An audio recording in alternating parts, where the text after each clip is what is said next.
initiation, and that is the key, are really one society with one purpose. You may call them whatever you wish: the Order of the Quest, the Jason Society, the Roshaniya, the Kabbalah, the Knights Templar, the Knights of Malta, the Knights of Columbus, the Jesuit, the Mason, the ancient and mystical order of Rosicrucians, the Illuminati, the Nazi Party, the Communist Party, the executive members of the Council on Foreign Relations, the Group, the Brotherhood of the Dragon, the Rosicrucians, the Royal Institute of International Affairs, the Trilateral Commission, the Bilderberg Group, the Open Friendly Secret Society of the Vatican, the Russell Trust, the Skull and Bone, the Scroll and Key, the Order. They are all the same, and all work toward the same ultimate goal: a new world order.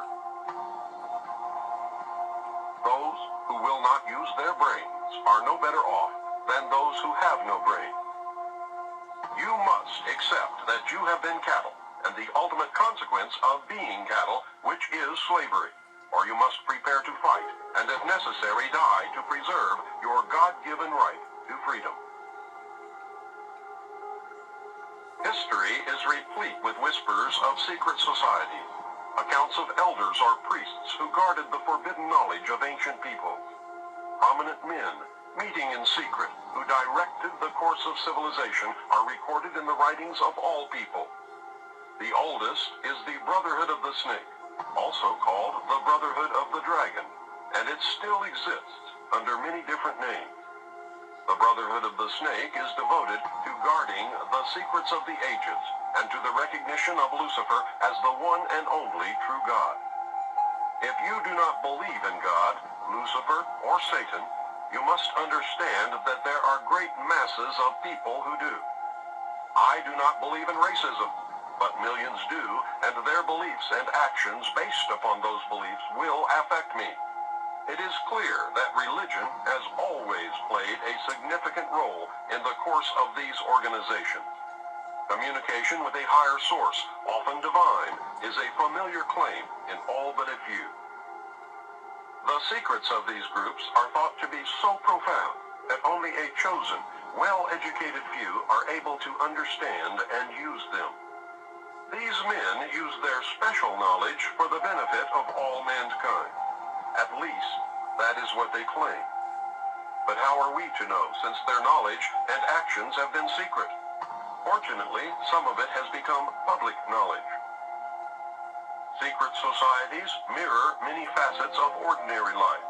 There is always an exclusivity of membership, with the resultant importance attached to being or becoming a member. This is found in all human endeavors, even those which are not secret, such as football teams or country clubs. This exclusivity of membership is actually one of the secret society's most powerful weapons. There is the use of signs, passwords, and other tools. These have always performed valuable functions in man's organizations everywhere.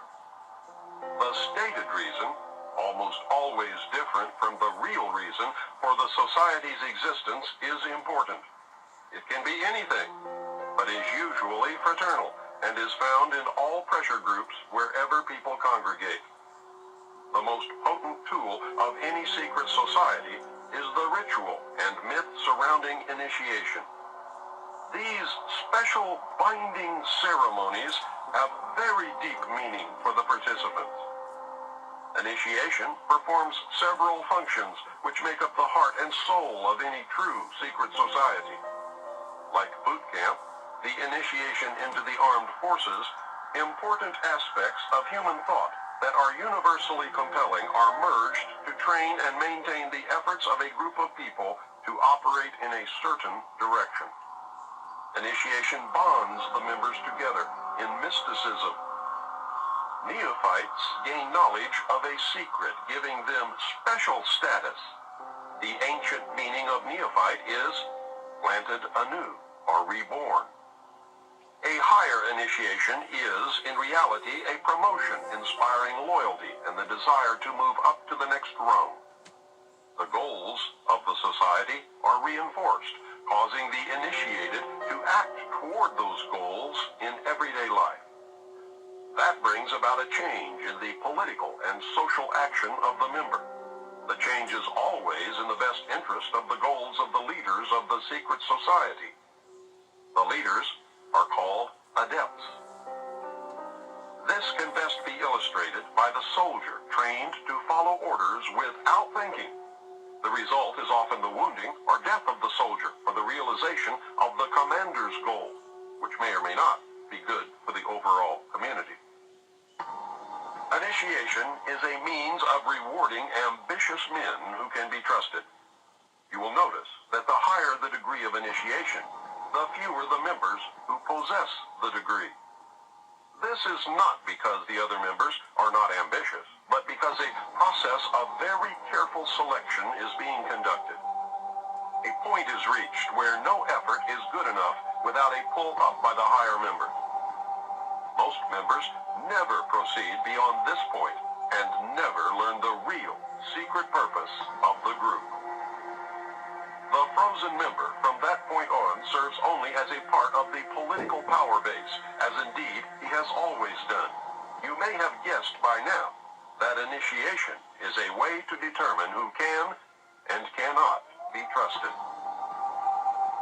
A method of deciding exactly who is to become an adept may be decided during initiation by asking the candidate to spit upon the Christian cross. If the candidate refuses, the members congratulate him and tell him, "You have made the right choice, as a true adept would never do such a terrible thing." The newly initiated might find it disconcerting, however, that he or she never advances any higher. If instead the candidate spits upon the cross, he or she has demonstrated a knowledge of one of the mysteries and soon will find him or herself a candidate for the next higher level. The mystery is that religion is but a tool to control the masses. Knowledge or wisdom is their only God, through which man himself will become God. Man's desire to be one of the elect is something that no power on earth has been able to lessen, let alone destroy. It is one of the secrets of secret society. It is what gives them a political base and lots of clout. Members often vote the same and give each other preference in daily business, legal, and social activities. It is the deepest desire of many to be able to say, "I belong to the elect." The first secret that one must know to even begin to understand the mysteries is that their members believe that there are but few truly mature minds in the world. They believe that those minds belong exclusively to them. The philosophy that follows is the classic secret society view of humanity. When a person of strong intellect is confronted with a problem which calls for the use of reasoning faculties, they keep their poise and attempt to reach a solution by garnering facts bearing upon the question. On the other hand, those who are immature when confronted by the same problem are overwhelmed. While the former may be said to be qualified to solve the mystery of their own destiny, the latter must be led like a bunch of animals and taught in the simplest language. Like sheep, they are totally dependent upon the shepherd. The able intellect is taught the mysteries and the esoteric spiritual truths. The masses are taught the literal, exoteric interpretations. While the masses worship the five senses, the select few observe, recognizing in the gulf between them the symbolic concretions of great abstract truths.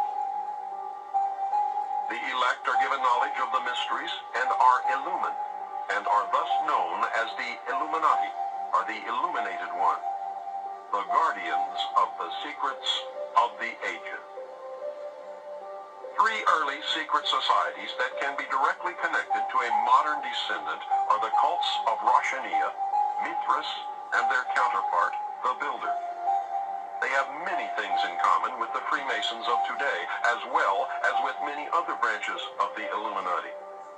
For instance, common to the Brotherhood are the symbolic rebirth into a new life without going through the portal of death during initiation, reference to the lion, and the grip of the lion's paw in the Master Mason's degree. The 3 degrees, which is the same as the ancient Masonic rites before the many other degrees were added, the ladder of 7 rungs, men only, and the all-seeing eye. Of special interest is the powerful society in Afghanistan in ancient times called the Roshaniya, Illuminated One. There are actually references to this mystical cult going back through history to the House of Wisdom at Cairo. The major tenets of this cult were the abolition of private property, the elimination of religion, the elimination of nation-states, the belief that illumination emanated from the Supreme Being who desired a class of perfect men and women to carry out the organization and direction of the world. Belief in a plan to reshape the social system of the world by first taking control of individual countries one by one, and the belief that after reaching the 4th degree, one could communicate directly with the unknown supervisors who had imparted knowledge to initiates throughout the ages. Wise men will again recognize the Brotherhood. Can you hear the echo of the Nazi Party, the Communist Party, the extreme right and the extreme left? The important fact to remember is that the leaders of both the right and the left are a small hardcore of men who have been and still are Illuminists or members of the Brotherhood. They may have been or may be members of the Christian or Jewish religion, but that is only to further their own ends. They are and always have been Luciferian and internationalist. They give allegiance to no particular nation, although they have used, on occasion, nationalism to further their causes. Their only concern is to gain greater economic and political power. The ultimate objective of the leaders of both groups is identical. They are determined to win for themselves undisputed control of the wealth, natural resources, and manpower of the entire planet. They intend to turn the world into their conception of a Luciferian totalitarian socialist state. In the process, they will eliminate all Christians, Jews, and atheists. You have just learned one, but only one, of the great mystery. They are all the same, and all work toward the same ultimate goal, a new world order. Many of them, however, disagree on exactly who will rule this new world order, and that is what causes them to sometimes pull in opposite directions while nevertheless proceeding toward the same goal. The Trilateral Commission is an elite group of some 300 very prominent business, political, and intellectual decision makers of Western Europe, North America, and Japan. This enterprise is a private agency that works to build up political and economic cooperation among the 3 regions. Its grand design, which it no longer hides, is a new world order. A key to the danger presented by the Trilateral Commission is its seminal piece, written for them by Harvard professor Samuel P. Huntington in the mid-70s. In the paper, Professor Huntington recommended that democracy and economic development be discarded as outdated ideas. He wrote the following as co-author of the book Crises in Democracy. We have come to recognize that there are potential desirable limits to economic growth. There are also potentially desirable limits to the indefinite extension of political democracy. A government which lacks authority will have little ability short of cataclysmic crises to impose on its people the sacrifices which may be necessary. Look at the Council on Foreign Relations. Many members, in fact the majority, never serve on the executive committees. They never go through any initiation of any kind. They are, in fact, the power base and are used to gain a consensus of opinion. The majority are not really members, but are made to feel as if they are. In reality, they are being used and are unwilling or unable to understand. The Executive Committee is an inner core of intimate associates, members of a secret society called the Order of the Quest, also known as the Jason Society, devoted to a common purpose. The members are an outer circle on whom the inner core acts by personal persuasion, patronage, and social pressure. That is how they bought Henry Kissinger. Rockefeller gave Kissinger a grant of $50,000 in the early 50s, a fortune in those days, and made dear old Henry a member of the CFR. Anyone in the outer circle who does not toe the mark is summarily expelled, and the lesson is not lost on those who remain. Do you remember the human desire to be a member of the elect? That is the principle at work. The Council on Foreign Relations has been the foremost plank of America's foreign policy establishment for more than half a century.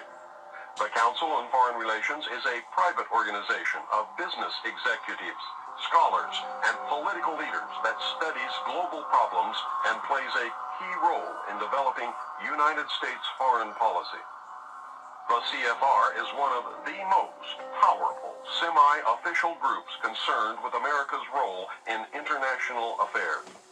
It is controlled by an elect group of men recruited from the Skull and Bones and the Scroll and Key societies of Harvard and Yale, which are both chapters of a secret branch of the Illuminati known as Chapter 322 of the Order. The members of the Order make up the Executive Committee of the Council on Foreign Relations after undergoing initiation into the Order of the Quest, also known as the Jason Society. The Council on Foreign Relations is an offshoot sister organization to the British Royal Institute of International Affairs. Their goal is a new world order. Although it existed as a dinner club in New York, it did not take on its present power until 1921, when it merged with the Royal Institute of International Affairs and received its financial base from J.P. Morgan, the Carnegie Endowment, the Rockefeller family, and other Wall Street banking interests. The Council on Foreign Relations controls our government. Through the years, its members have infiltrated the entire executive branch, State Department, Justice Department, Central Intelligence Agency, and the top ranks of the military. Every director of the Central Intelligence Agency has been a member of the CFR. Most presidents since Roosevelt have been members. The members of the CFR dominate ownership of the press, and most, if not all, of America's top journalists are members. The CFR does not conform to government policy. The government conforms to CFR policy. I read top-secret documents while with Naval Intelligence that stated that President Eisenhower had appointed 6 of the Executive Committee members of the CFR to sit on the panel called Majesty 12, also known as Majority 12 for security reasons. Majesty 12 is the secret group that is supposed to control extraterrestrial information and projects. The document stated that Eisenhower had also appointed 6 members from the executive branch of government who were also members of the CFR. The total membership of Majesty 12 was 19, including Dr. Edward Teller and the 6 members from the Jason Scientific Group. Again, whether this is true or disinformation depends solely upon the existence of aliens. The CFR is a secret society in that it forbids the taking of notes or the publishing of minutes of its meetings. Any member who divulges the subject or any part of any conversation or talk that took place during a meeting is terminated. The goal of the Council on Foreign Relations is a new world order. Remember, never worship a leader. If you worship a leader, you then no longer have the ability to recognize when you have been deceived. The most powerful secret organization in the world is the Bilderberg Group, organized in 1952 and named after the hotel where its first meeting took place in 1954. The man who organized the Bilderberg Group, Prince Bernhard of the Netherlands, has the power to veto the Vatican's choice of any pope it selects. Prince Bernhard has this veto power because his family, the Habsburgs, are descended from the Roman emperors. Prince Bernhard is the leader of the Black family. He claims descent from the House of David and thus can truly say that he is related to Jesus. Prince Bernhard, with the help of the CIA, brought the hidden ruling body of the Illuminati into public knowledge as the Bilderberg Group. This is the official alliance that makes up the world governing body. The core of the organization is 3 committees made up of 13 members each. Thus, the heart of the Bilderberg Group consists of 39 total members of the Illuminati. The 3 committees are made up exclusively of members of all the different secret groups that make up the Illuminati: the Freemasons, the Vatican, and the Black nobility. This committee works year-round in offices in Switzerland. It determines who is invited to the annual meeting and what policies and plans will be discussed. Every proposal or plan that has ever been discussed at an annual meeting of the Bilderberg Group has come to pass usually within 1 or 2 years following the meeting. The Bilderberg Group is directing the quiet war that is being waged against us. How can they do it? These are the men who really rule the world. Manly P. Hall, 33rd degree Mason, probably the most renowned expert on these subjects, wrote in his book, The Secret Destiny of America. For more than 3,000 years, secret societies have labored to create the background of knowledge necessary to the establishment of an enlightened democracy among the nations of the world. All have continued, and they still exist, as the Order of the Quest. Men bound by a secret oath to labor in the cause of world democracy decided that in the American colonies they would plan the roots of a new way of life. The Order of the Quest was set up in America before the middle of the 17th century. Franklin spoke for the Order of the Quest, and most of the men who worked with him in the early days of the American Republic were also members. Not only were many of the founders of the United States government Masons, but they received aid from a secret and august body existing in Europe, which helped them to establish this country for a particular purpose known only to the initiated few. The members of the Bilderberg Group are the most powerful financiers, industrialists, statesmen, and intellectuals who get together each year for a private conference on world affairs. The meetings provide an informal, off-the-record opportunity for international leaders to mingle and are notorious for the cloak of secrecy they are held under. The headquarters office is in The Hague in the Netherlands. The goal of the Bilderberg Group is a one-world, totalitarian socialist government and economic system. Take heed, as time is running short. You must understand that secrecy is wrong. The very fact that a meeting is secret tells me that something is going on that I would not approve. Do not ever believe that grown men meet on a regular basis just to put on fancy robes, hold candles, and glad-hand each other. George Bush, when he was initiated into the Skull and Bones, did not lie naked in a coffin with a ribbon tied around his genitalia and yell out the details of all his sexual experiences because it was fun. He had much to gain by accepting initiation into the order, as you can now see. These men meet for important reasons. and their meetings are secret because what goes on during the meetings would not be approved by the community. The very fact that something is secret means there is something to hide. Is the common man really as stupid as the elite seem to believe?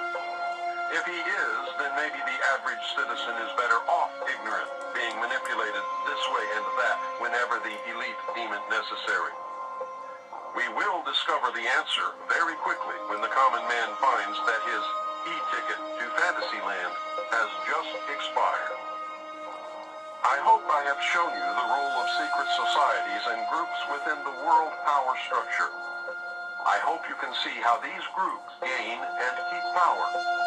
You should have some understanding of how operating in secrecy and infiltrating every level of government and vital industry, including the press, the elect manipulate the people and nations of the world toward any direction desired.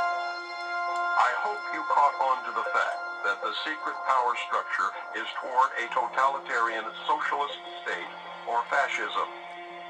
It is not the Nazis, as they were a product of this power structure. It is not the Jews, although some very wealthy Jews are involved.